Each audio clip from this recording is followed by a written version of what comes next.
over here in beautiful Epan Telefofo at Jeff's Pirates Cove with my friend and author, Don Farrell. Now, today we're going to talk about what Don wants to talk about, his 3 books that he's signing here, and a little bit about his history and how great a guy he is. So, Don, where did you start off? Oh my goodness! I arrived here on New Year's Day, 1977. I had been living in Southern California. I had finally gone back to school and earned a college degree after getting out of the Air Force. And I was teaching, and I saw a little ad next to the door to the principal's office. It said, "Teachers needed." And I looked at it, and it said, "Teachers needed on GUAM." Wham! I had no idea what it was. So I went to one of those old books you may remember, they're called encyclopedias. And I pulled out the G, and I found out that it had an American flag on it. So I said, all right, they speak English. They probably got an American post office and an American bank. And then I looked at the second paragraph, and more important were the coordinates there. And I looked at those coordinates and I said, well, that's coral reef country, warm water, clear water for diving. And so I made up my mind right then and there that I was going to move out here. So I wrote to the Department of Education, and they offered me a round trip ticket to Guam and a small contract. They didn't pay much in those days, but it didn't matter. I had been scuba diving in California, cold, muddy waters for 5 years, and I was ready to get on an airplane.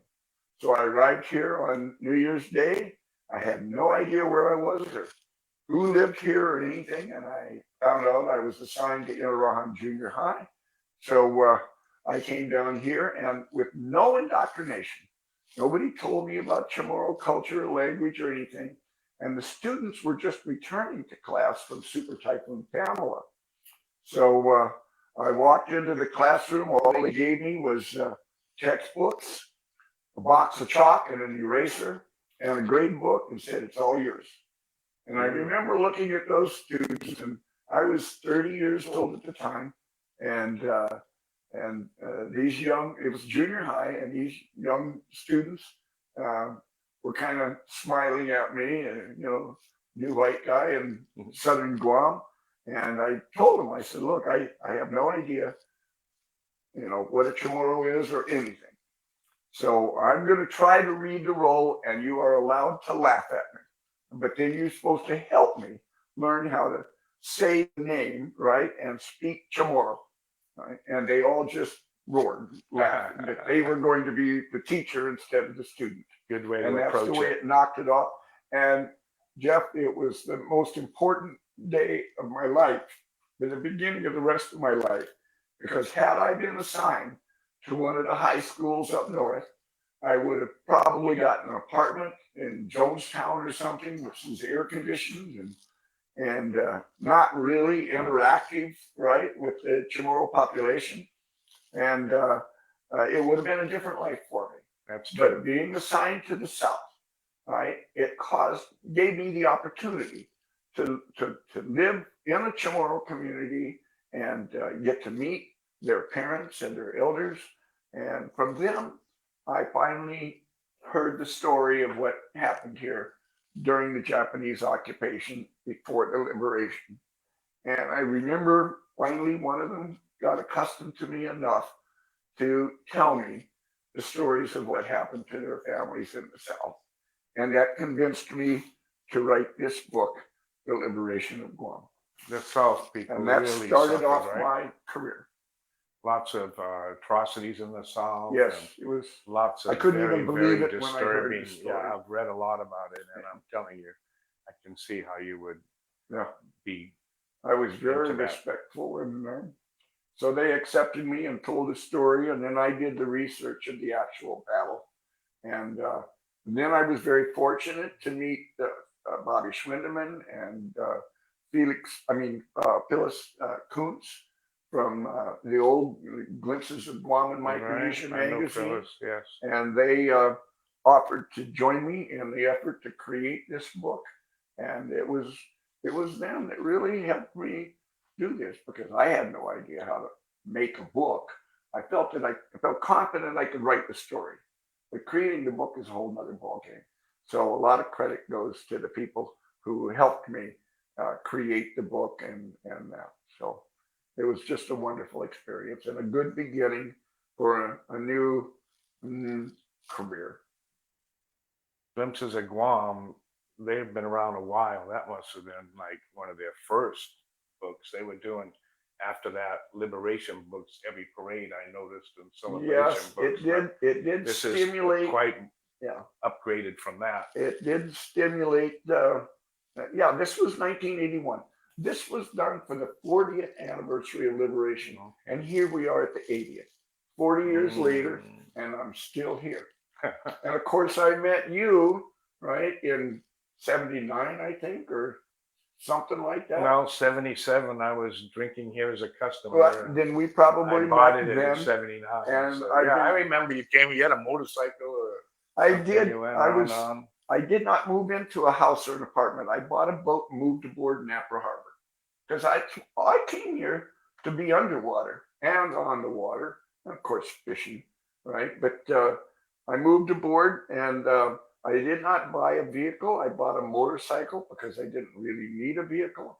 All I needed to do was to get here and back, and I just loved that early morning ride, 6:30. Nobody's on the highway. They had just repaved Cross Island Road. That's a long ride. And it wasn't long enough for me. Well, you liked it. So And that then on the counts, way yeah. home, I'd leave the school, I'd stop by here, have 2 cans, glasses, right? And, meet people like you and ask questions and learn more about the island so I could become more accustomed. And it became my favorite stop, and it has been ever since. Do you remember some of the people from there? No, I really don't, sir. I think Jimmy Cruz was the I do remember owner at Jimmy the time, Cruz, right? And was there a Johnny Regis, yeah, and the there guy was a that the guy that owned the Bear Ass Beach out in the lagoon? Yeah, I think so. And then Bob Crutcher, I don't know if you ever met him.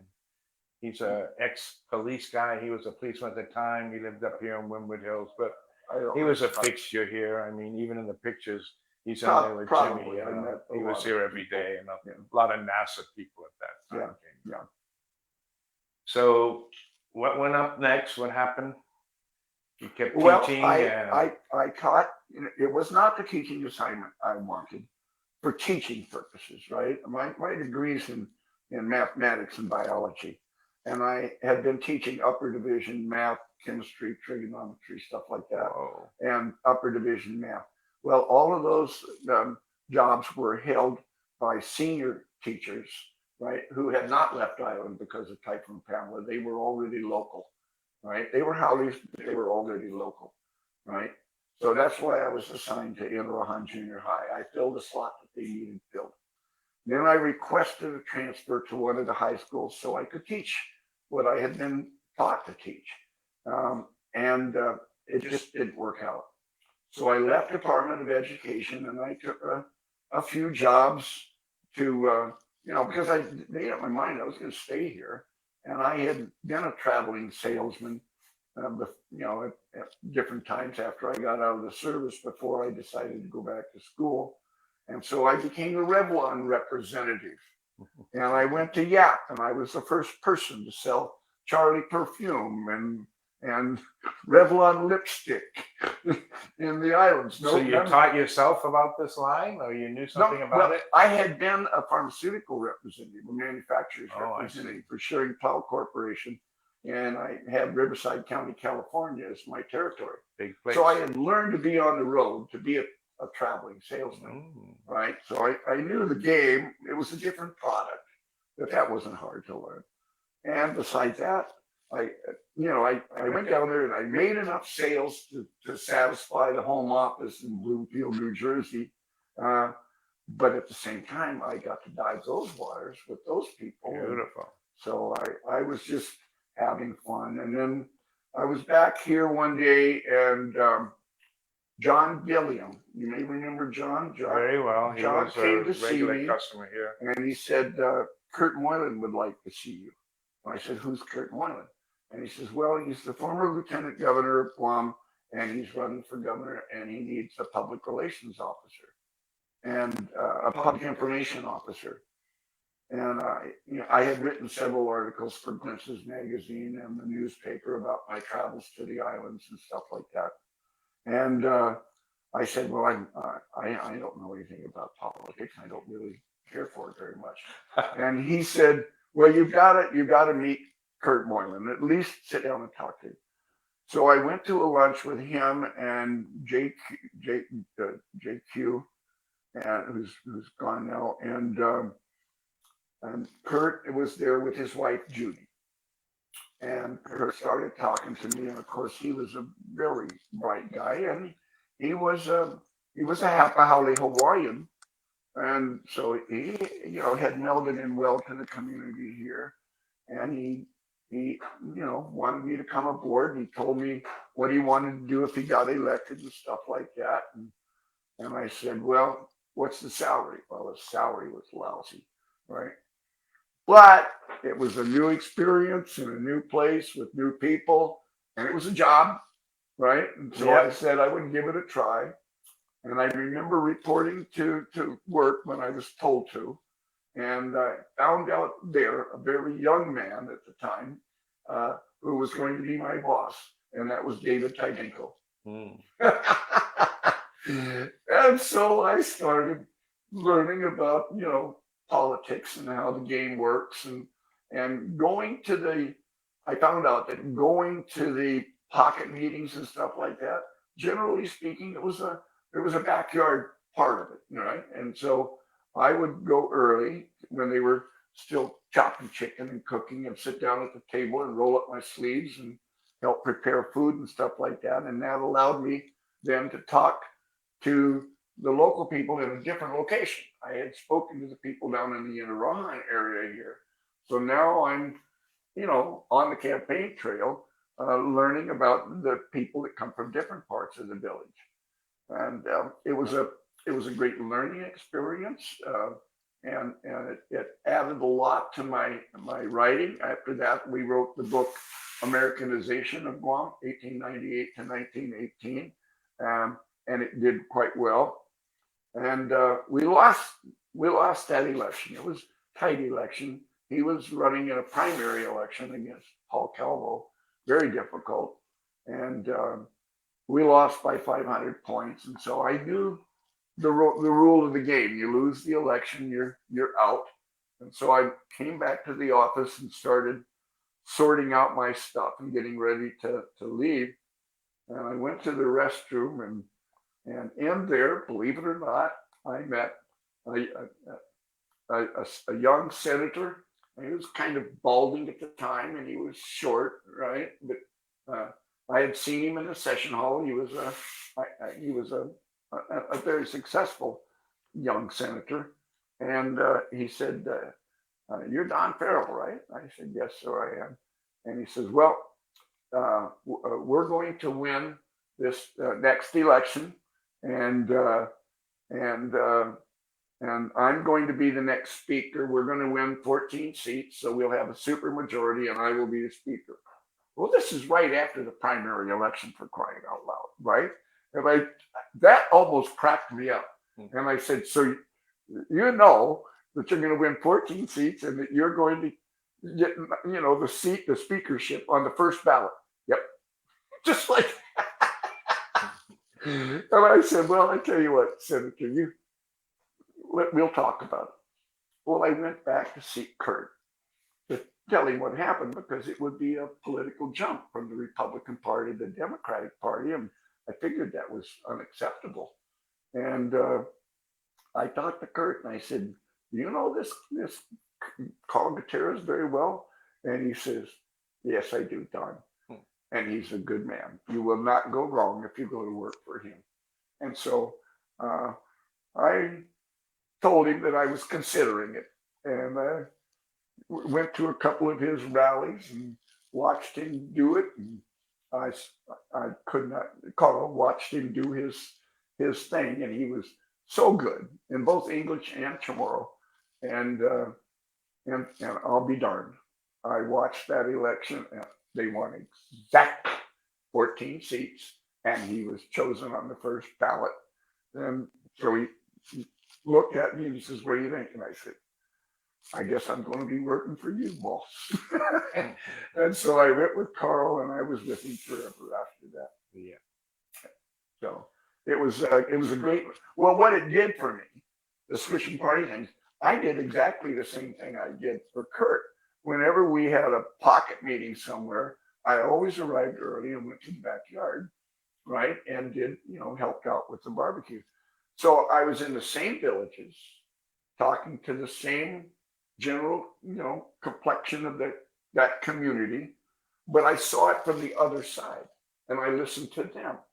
So after a few years of that, I had a rather, what I thought was a rather fair perspective on the community of Guam, not just this village or that village, but I had campaigned the length of the village with both Republicans and Democrats, and it made me feel good, and that led then to the creation of the book, The Sacrifice of Guam, which also did well.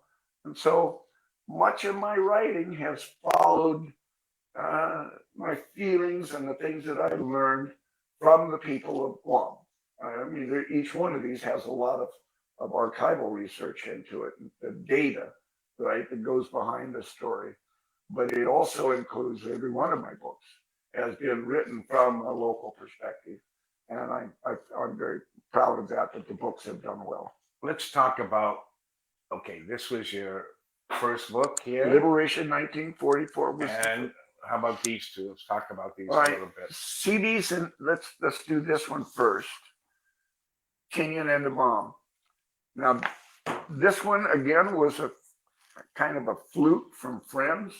I had moved from Guam to Kenyon, and I had changed. I went back as a school teacher, right? Once a school teacher, always a school teacher. So I had gone back to Kenyon, and with my wife, who's Chamorro, and I all of a sudden I got a letter from a friend of mine, Professor Bill Wirch, who was the librarian at JFK Library, and it said if you can get to the National Archives, ask them to see a set of files called the Tinian Atomic Bomb Files. Well, I thought it was a joke. It couldn't possibly be a set of files like that. And I wrote back to it because there was no computers or anything like that at the time, and no internet at least. And when I did that, he wrote back and he said, "Donnie, I don't lie to you." And so I went to Ron Barra now, who was then the executive director of the Northern Marianas Humanities Council, and I showed him the letters, and I said, "I can't guarantee this, but I think it's interesting enough that it's worth the investment to go check it out.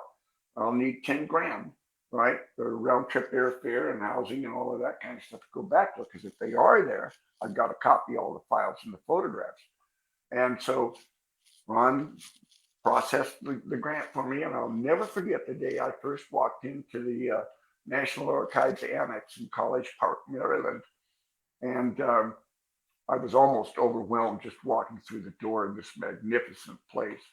But I got the paperwork done and everything, and I went up to the research area. And finally, this elderly gentleman came up to me, and he introduced himself, and he says, "What can I do for you?"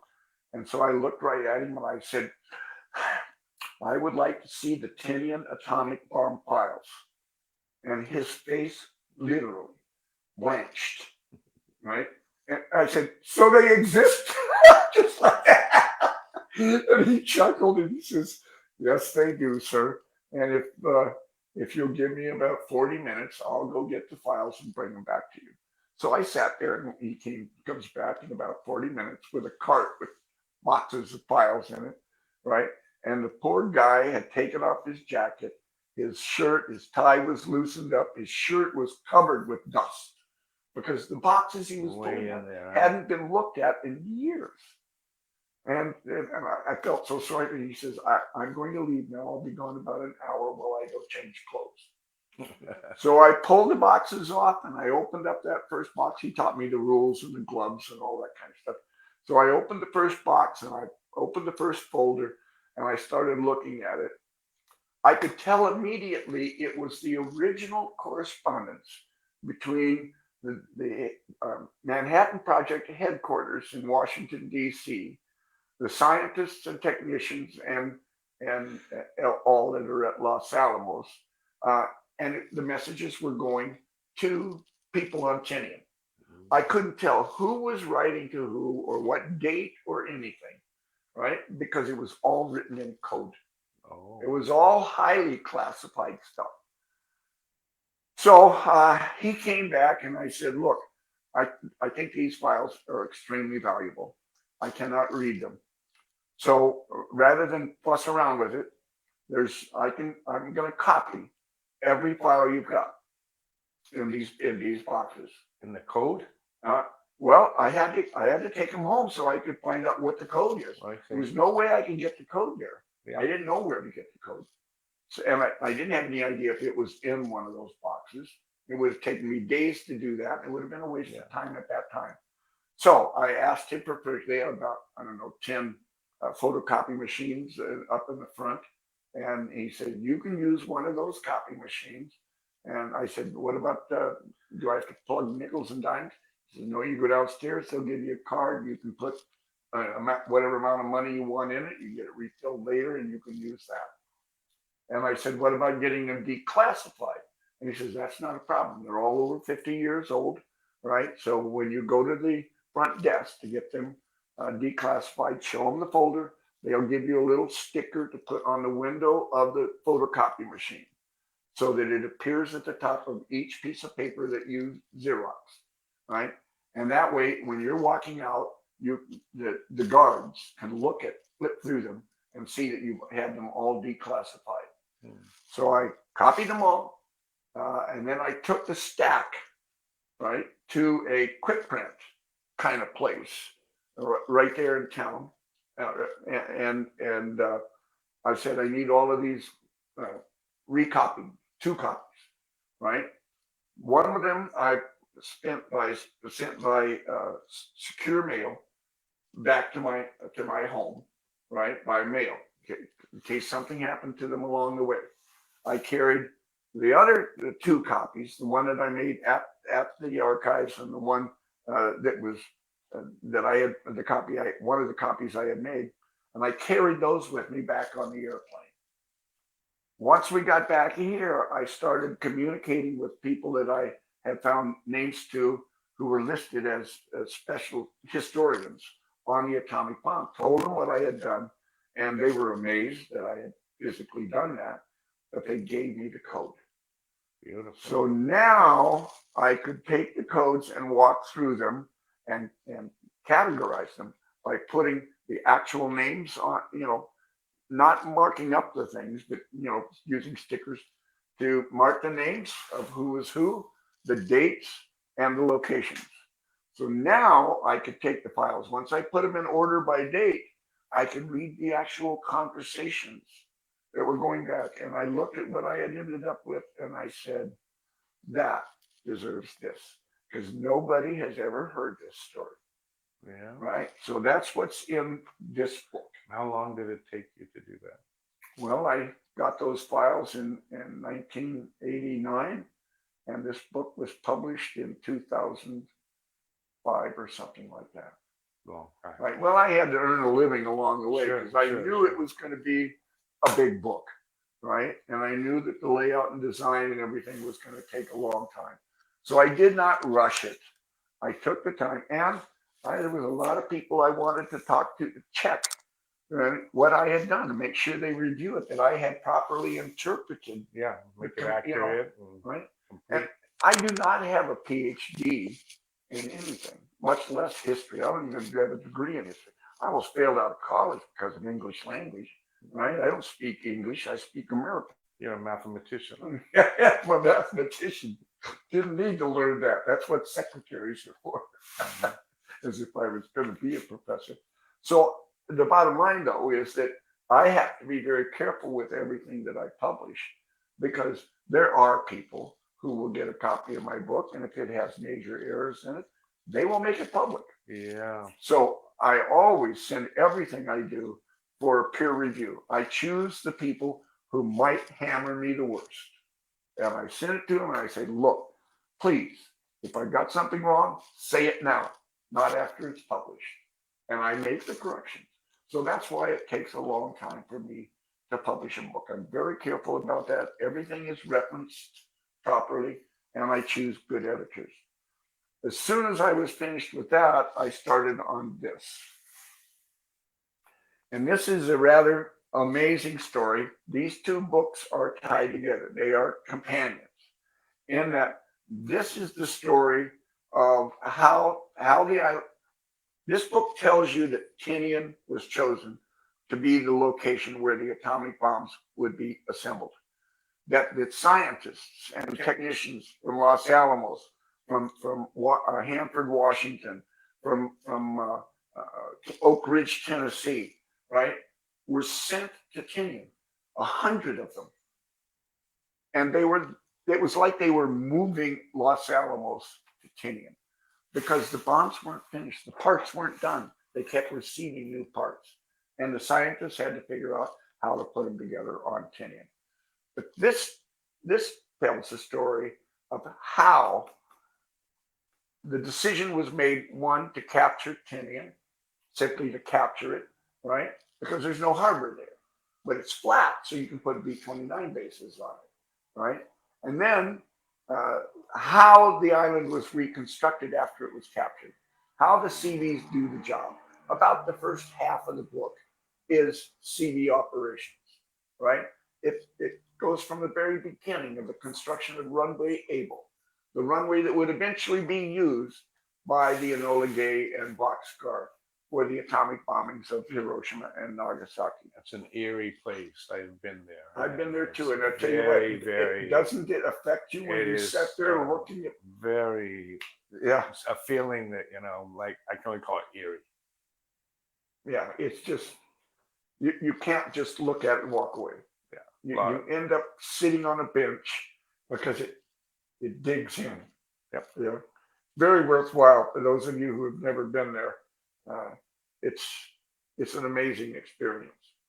So anyway, it tells the story of the construction of Northfield, the construction of Westfield, the harbor that's still on Tinian being used today, and all of the connecting roads and everything. Then the B-29s began arriving in December of 1944, and it tells the story about how Tinian actually was given the lead for quite a while by General LeMay. He arrived in January, took over all B-29 operations, and he gave the orders about who would fly where and who would bomb what and all of that kind of stuff. But it details how Admiral King, the commander in chief of the United States Navy, Atlantic and Pacific, decided, right, that the Marianas would be captured, right? General MacArthur did not want it done. He wanted everybody to come straight to the Philippines, or they would all meet up in Formosa, and he would lead the invasion of Japan.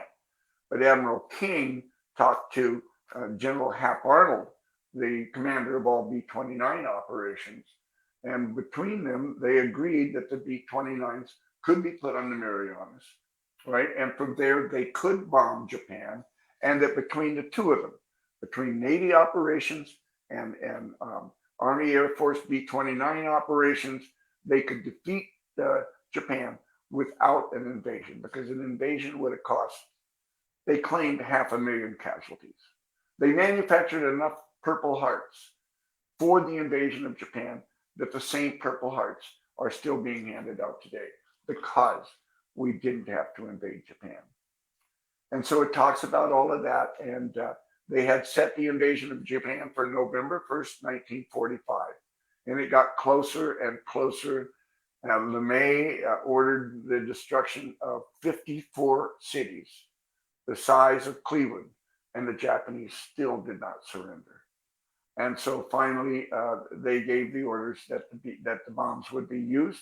President Truman personally made that decision, and so the bombs were dropped, and the war was over. And then, it was still an Air Force operation, so they were not pleased that we did go ahead and use the bomb. But in fact, had we not used the bomb, and had we gone through with the invasion of Japan, not only would it have cost so many thousands and thousands of Americans, but obviously,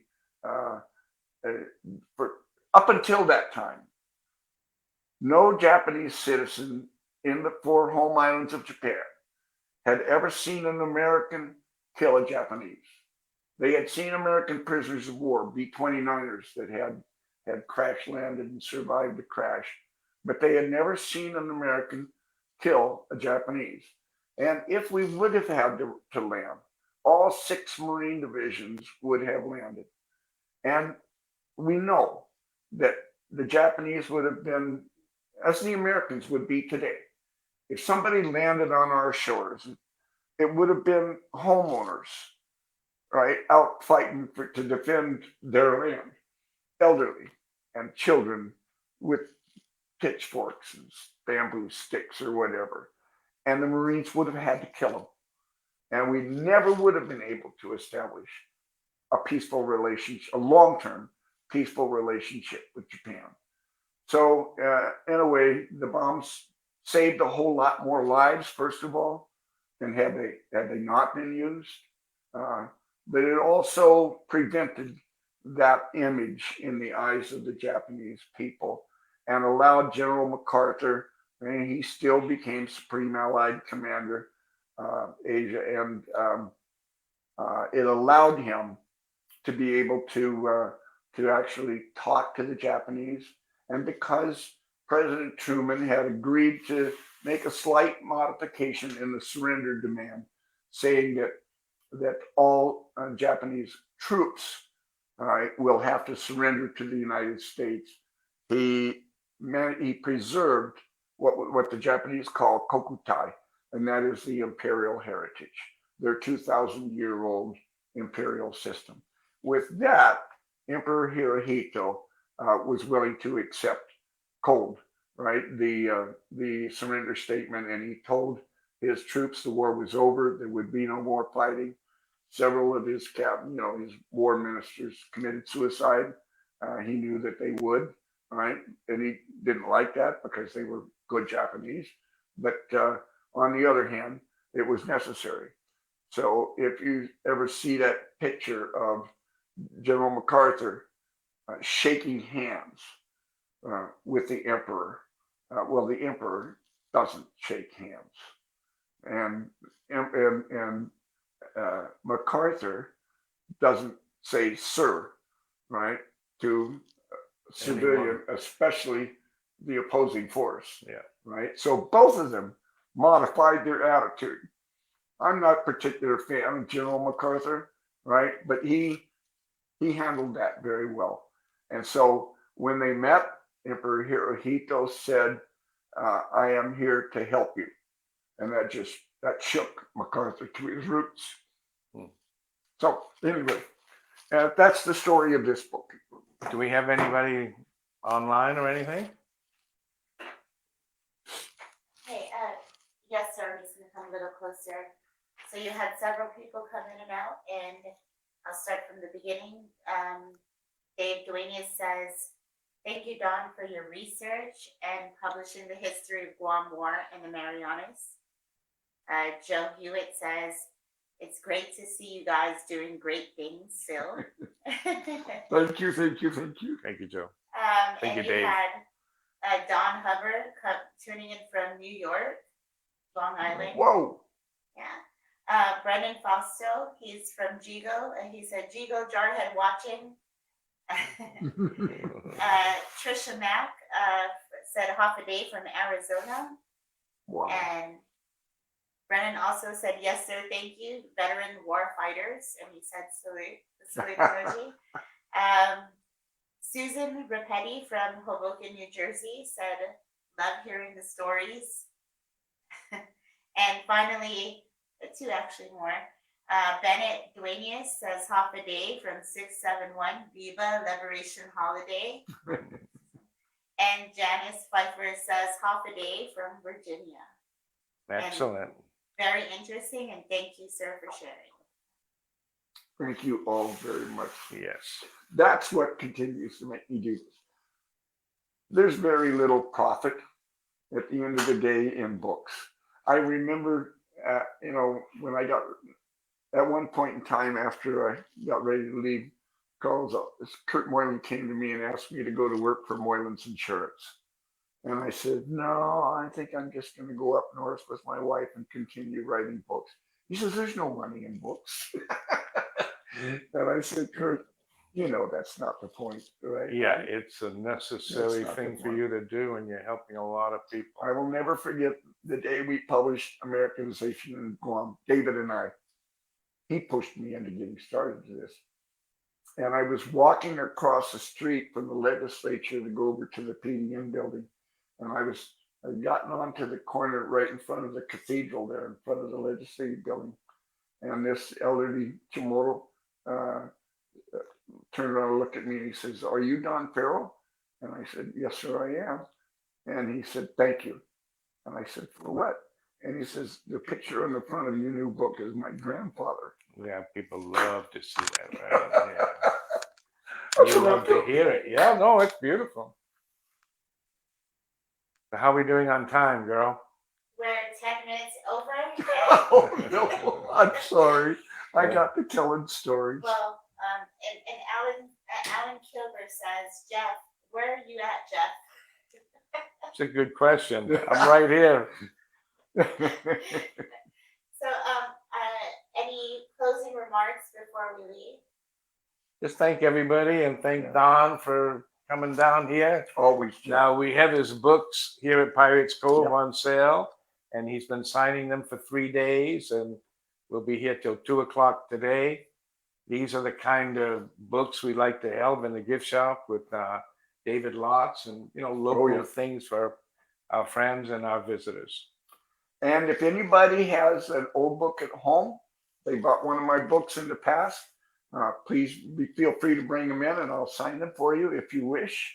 I had a lady come by yesterday and she's had every one of my books, including an original edition of both Americanization of Guam and an original edition of Guam a Brief History, which was published in 1994, and we are now in the process of rewriting and republishing. Perfect. Adios. Thank you, everybody. Thank you.